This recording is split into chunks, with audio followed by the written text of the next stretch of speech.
Welcome in, everyone, here on Sports Den, Season 21, Episode 2. We've made it back. You guys, I'm Blythe Whaley. Alongside me is Malik Mitchell, a new member of our Sports Den family. Malik, welcome. This is exciting. I appreciate it, man. I'm glad about this opportunity, and I'm glad to be a part of the Sports Den family. It's Talk North Metro Sports. Yeah, and especially this time of year, it's even more thrilling, of course.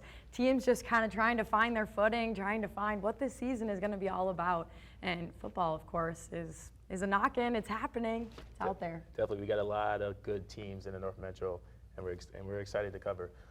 Starting with which, the Centennial Cougars hosted their season opener against Centennial at Cougar Stadium. But unlike last season's opener against Stillwater, the Cougars will have far more success this time around. Take it to the first quarter. Wasting no time, Maverick Harper capped off the Cougars' first offensive drive, punching one in. That will be one of many in this game. Cougars up 7-0. Kai John Cummings-Coleman catches a pass and breaks free. Cardinals now up 8-7 in the last minute of the first quarter. Now at the top of the second, Maverick Harper powers his way in for another score. And after the Cougars defense fourth and goal stop, Harper finds himself in the end zone again, going up the middle and steamrolling past blocks for his third touchdown of the night. Take it to the third quarter. Cummings-Coleman strikes again. He catches a pass and shakes one off, and he's off to the races. I mean, a 69-yard TD. He gives the Cardinals a fighting chance. Centennial continues to be a force on the ground, though. This time it's Marcus Whiting finding the end zone. Cougars now up 34-22. Now in the fourth, Maverick Harper scores his fourth and final touchdown of the night in his 2023 debut, extending the Cougars' lead to 19 points. Not long after, Dalen Cummings would cap the game off with his second rushing touchdown of the night to seal the victory 48-22.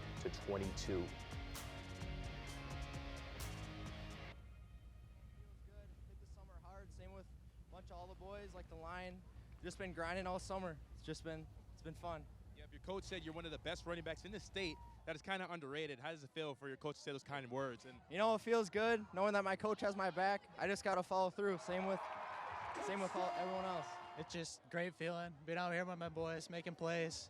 We're just following the game plan, doing what we know. Right. I know you guys pride yourself on being one of the best defenses in the state. How does it feel to, kind of contain, they had a few explosive plays, but for the most part, you guys got the dub in good fashion. Yeah, he's a great athlete. It's hard to contain. We did our best. We made our plays. He made his plays. We did it. We came out with the win. Let's take it to the game summary. Man of the night, Maverick Harper finished with 28 rushes, 170 yards with 4 touchdowns. I mean, Centennial Cougars definitely utilized the run game, total yards of 339. And for Cool Rapids, Kai John Cummings-Coleman definitely was a main factor on that offense. 9 receptions, 252 yards for 3 touchdowns. Yeah, I love all the names we're seeing on the stat sheet early on in this season. Just impressive to already see how many players are having an impact for these teams in the first part of the season. Now, as we want to continue on to see what our football teams are up to, let's take a look at the Blaine Bengals. They host St. Michael Albertville Knights. You see the guys who parachuted in for that toss, but getting things started, another thing soaring through the sky is the football, of course. The Bengals getting on the board early. That's Lucas Godfrey. But again, continuing the Bengals' force on offense, getting into the end zone is Frank Daniels for that opening TD for them. Can they continue on? This is after halftime. Daniels got a pass to Caden Clark, putting the Bengals offense up 17-0. But St. Michael Albertville Knights are not going down without a fight. This is Madden Grabo, and he wants to make sure the Knights are in this game, trying to make that comeback. It's Madden Grabo again. You didn't see that once. You're seeing it twice. The Bengals able to hold them off. This game finishes out the Bengals victory 17-14. You take a look at those passing yards and those rushing yards. Looks like for St. Michael Albertville Knights, pretty close and pretty similar stat sheets for those. But the Blaine Bengals, they're finding it on the ground, 179 rushing yards. But what happens when you see it, just who is being able to score those touchdowns? You saw Frank Daniels throw one in. He went in himself. Just so many highlights here from our Blaine Bengals early on. Definitely, it seems like Blaine Bengals were more consistent, seeing the passing yards and rushing yards. Douglas got it done, had a big game that night. Yeah, but St. Michael Albertville Knights, you see those big tackle numbers, you see some defensive effort, which kept them in this game. 13 tackles from Luster and Johnson, 11. So they have some room to grow and build on here in the early part. Yep, definitely. Next up, Spring Lake Park kicked off their season at Moorhead High School last Thursday. To get into it, Jet Feeney throws a quick dot to Rain Battle as he muscles his way in for their first score of the night. The Spuds take an early lead. Now, the Panthers' Lamari Brown takes it up the gut, barely untouched for an easy score. Panthers now backing down. Moorhead replies with a spectacular play with Cade Almendinger. Takes a draw up the middle and just can't be brought down. The Spuds have some momentum. Now on defense, Moorhead gets a strip sack fumble. Look at this right here, and takes it all the way to the house. No one in front of them. The Spuds take down the Spring Lake Park Panthers in their season opener, 28-13.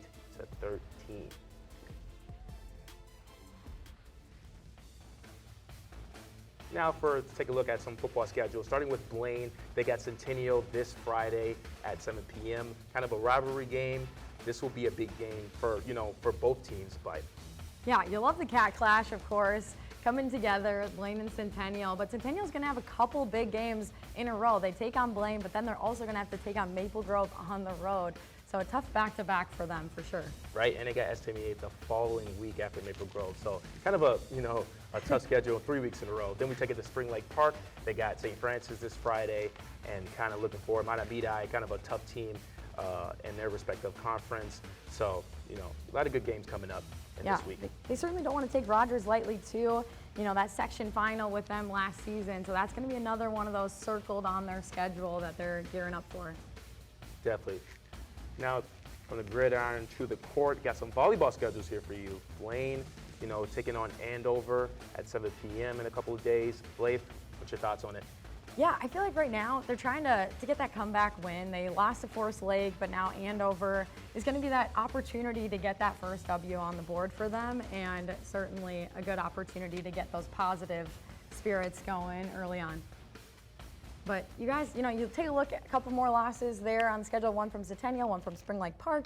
You see volleyball, they're trying to get back on the winning side, but also that's just not, those two sports aren't the only sports for fall. Let's take a look at tennis, head to the courts, that Cat Clash with rackets instead of claws. We'll be back soon.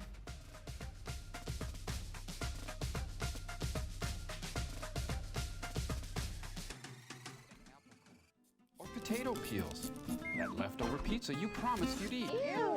Those dirty napkins and paper towels. Stop treating us like garbage. Did you know up to 30% of what you're throwing away could be composted? Composting gives your discards new life, which can be used to improve soil.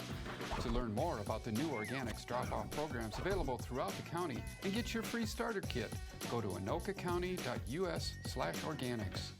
Come to Ham Lake and see how good life can be. Conveniently located only 20 miles north of the Twin Cities on Highway 65, yet Ham Lake has kept its rural charm. Residents of Ham Lake enjoy 1-acre minimum lots, giving you space to live with abundant natural green spaces and recreational activities like boating, fishing, golf, disc golf, camping and playgrounds, and tons of seasonal fun all year round. Ham Lake is home to one of the top school districts with consistent high scores in standardized testing and community ratings. Ham Lake is a business-friendly city and willing to work with businesses and developers of all sizes. Whether you are just starting out or looking to grow, Ham Lake has the business opportunities you've been waiting for. Life in Ham Lake moves a little slower, and that's the way we like it. Ham Lake offers space to live, to grow, and space to relax. Come visit Ham Lake and see for yourself what you are missing. Ham Lake is convenient country living. Welcome back. Welcome back here on Sports Den. We are excited to head to the courts, take a look at what our tennis teams have been up to. And we had a Cat Clash. Centennial Cougars taking on the Blaine Bengals. And it was wild. Let's head to the courts. Starting off, we're going to get to see what coach, has those wise words before they head out. But ultimately, first singles, they have that clash between Lauren Klein and Schofield Danica. And what happens here in this one is Centennial, they got their first and only victory here throughout the evening. So what I will continue to run down is going to be these Blaine Bengals wins. Caitlin Wozniak of the Bengals beat Emma Thompson 6-2 to 7-5. That one exciting, going to that extra game there. But Maria Gus of the Bengals won at third singles against Isabel Yang 6-4, 6-4.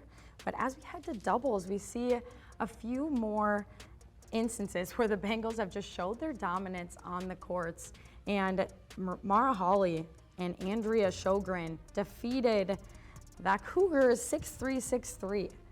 As well as that second round of doubles, Aubrey Brown, Rosie Rakuki defeated them in 6-3, 6-2. And that last doubles group, Emily Vogel and Caitlin Bielka won 6-3, 6-0. The Cougars, they lost, but ultimately they showed some pride there at first singles. Bengals win it 6-1 overall. You have what looks like individuals out there, but obviously it comes together as a full team, and the Bengals got that victory. Let's listen to our team.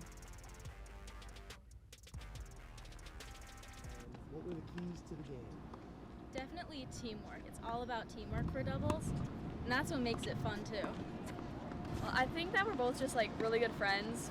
We've been friends ever since freshman year, so just that knowledge of each other. We both know how each other plays, and we've just really good friends, so we don't fight a lot. So we just work well. We work really well together.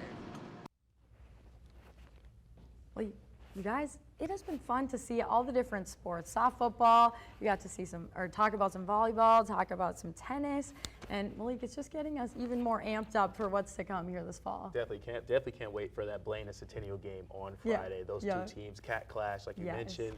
It's always a great game between those two. Yeah, Friday Night Lights. You're going to be there, and if you're not, we're going to have it for you. Because also volleyball, they're going to be on Wednesday, taking on Andover. The Bengals are, and tennis on Thursday. Centennial out there on the courts. So you guys, we have a lot coming up, and we're excited to bring it for you. But you guys, on behalf of my broadcast partner, Malik Mitchell, we're so glad you're here. I'm Blythe Whaley saying so long till next time, guys.